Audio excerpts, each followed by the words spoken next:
অবশেষে চলতি বিশ্বকাপে মাঠে নেমেছেন ব্রাজিল ফুটবল দলের সবচেয়ে বড় তারকা নেইমার জুনিয়র।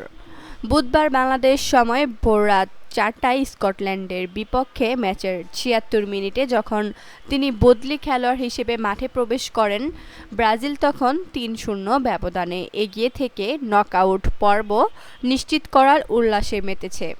শেষ পর্যন্ত এই ব্যবধান ধরে রেখেই জয় নিয়ে মাঠ ছাড়ে ব্রাজিল। নেইমারের এই ম্যাচে ফেরা অবশ্য আকস্মিক কিছু ছিল না।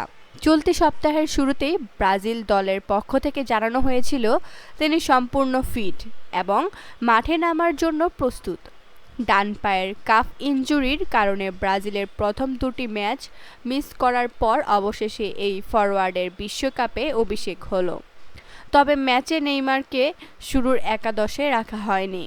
ব্রাজিল কোচ কার্লো আনচেলত্তি চলতি সপ্তাহের শুরুতেই নেইমারকে বিকল্প বা বদলি খেলোয়াড় হিসেবে খেলানোর ইঙ্গিত দিয়েছিলেন, সেই পরিকল্পনা অনুযায়ী এগোচ্ছেন তিনি।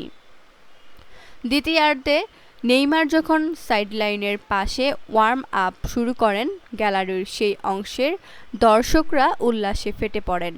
এরপর মাঠে প্রবেশ করে খেলায় প্রথমবার যখন ফুটবল স্পর্শ করেন, তখন গ্যালারির করতালির শব্দ আরও দ্বিগুণ হয়ে যায়। উল্লেখ্য, ৩৪ বছর বয়সী নেইমার ব্রাজিলের ইতিহাসের সর্বোচ্চ গোলদাতা। দেশের হয়ে ১৩০টি আন্তর্জাতিক ম্যাচে তার গোল সংখ্যা ৭৯টি। এর আগে ব্রাজিলের হয়ে ৩টি বিশ্বকাপে অংশ নিয়ে তিনি ৮টি গোল করেছেন।